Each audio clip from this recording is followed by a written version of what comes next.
Welcome to the Unknown Chronicles, where the veil between reality and the mysterious is razor thin.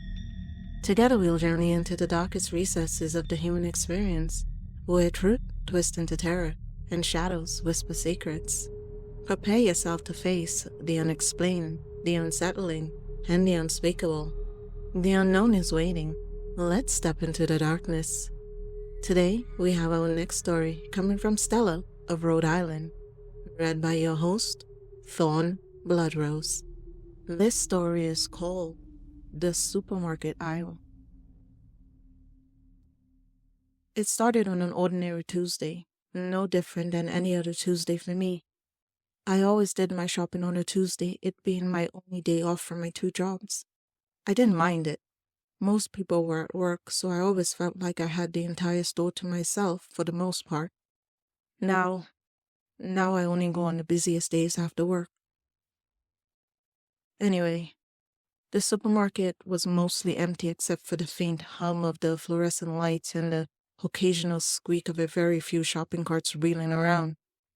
I wandered the aisles aimlessly. I wasn't in a rush. It was therapeutic for me before it happened, you know? My list was open on my phone, sitting in the holder on the cart. I didn't think about it back then, but thinking back on it now, something didn't feel right. I couldn't shake the feeling that something was off. There was this unusual quietness that hung in the air as though the store itself was holding its breath. But I didn't notice it at the time. I told myself it was because of the horror novel I had read the night before in bed.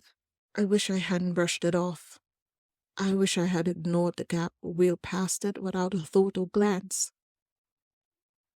While I scanned the shelves for a jar of marinara sauce, I noticed something strange.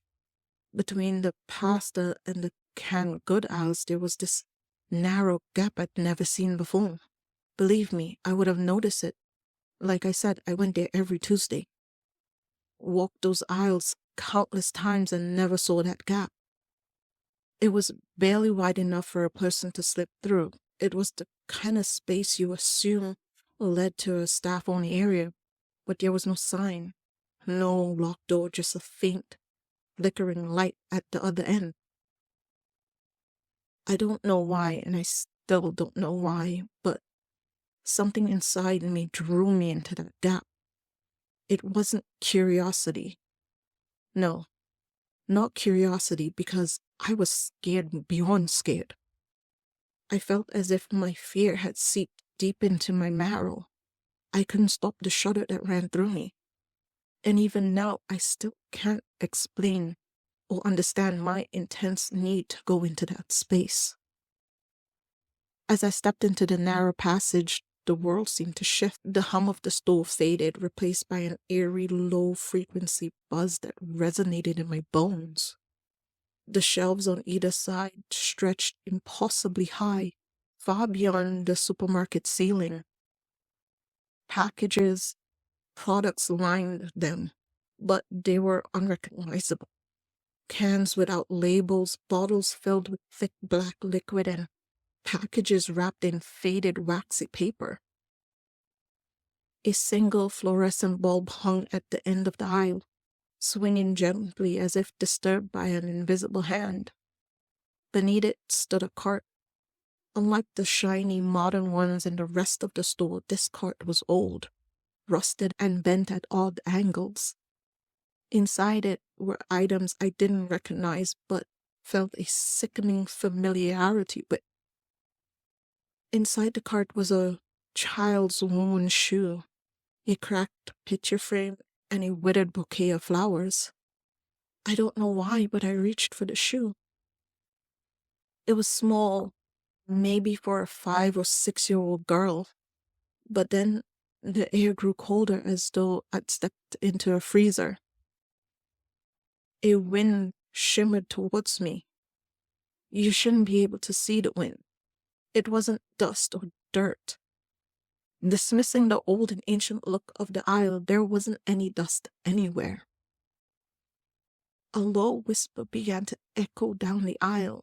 At first, I thought it was a breeze, but The sound grew clearer. Voices layered on top of one another murmured my name. It repeated over and over.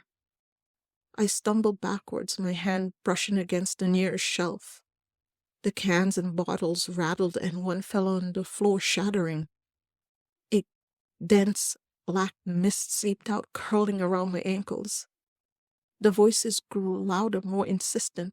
I couldn't move or scream even, though I was screaming in my mind. I just couldn't get it out. Why did you leave us, Stella? My chest tightened. I didn't recognize the voices, but they carried a weight of accusation that felt all too real. My heart pounded in my chest. The scream that had been stuck in my throat finally made its way out. I turned and ran, my footsteps echoing louder than they should in that confined space. The aisle seemed to stretch endlessly, the exit further away with every step I took. The shelves started to close in, the products warping and shifting into grotesque shapes, hands and faces, twisted limbs reaching out for me. I could feel some of their hands grabbing for me, trying to pull me back down the aisle. Those voices still calling to me, questioning me, accusing me. Finally, I burst back into the brightly lit supermarket. I collapsed onto the floor, skidding backwards until my back hit a shelf as I gasped for air. The regular hum of the store returned, along with the faint pop music playing overhead. Shoppers moved about, oblivious to what I had just experienced. When I looked back, the aisle was gone. I tried to explain what happened to a store employee, but he only gave me a confused look. "There's never been an aisle there," he said. I left the store without buying anything, my hands trembling as I rushed straight to my car and threw myself inside. I drove away as fast as I could, wanting to put as much distance between myself and that store. But as I drove away, I noticed something in my passenger seat. It was the child's shoe. It was covered in a black dust. I threw it out the window. I never went back to the store. Did grocery delivery for a few months. I can't ever go back. I will never go back to that store. I can still sometimes feel their hands grabbing me, and those voices calling me, questioning me, accusing me. What an absolutely thrilling tale, Stella. Thank you for sharing your story with us. The supermarket, a place of routine and normality, transformed into a labyrinth of terror, an experience so unsettling it leaves an indelible mark. Stella, the specters of your past, or perhaps something darker, whispered secrets only you can decipher. What could they want? Answers? Redemption? Or simply to remind you that the veil between the known and the unknown is thin indeed? To all of you tuning in, remember, not all aisles lead to bargains and bread. Sometimes they lead to shadows best left unexplored. Until next time, dear listeners, stay vigilant. The unknown is always watching. And this has been Thorn Bloodrose, guiding you through another tale of the Unknown Chronicles. Until then, keep your eyes open and your wits sharp as we continue our journey into the unknown. Remember, the shadows are closer than you think. Good nightmares, and sleep tight if you can.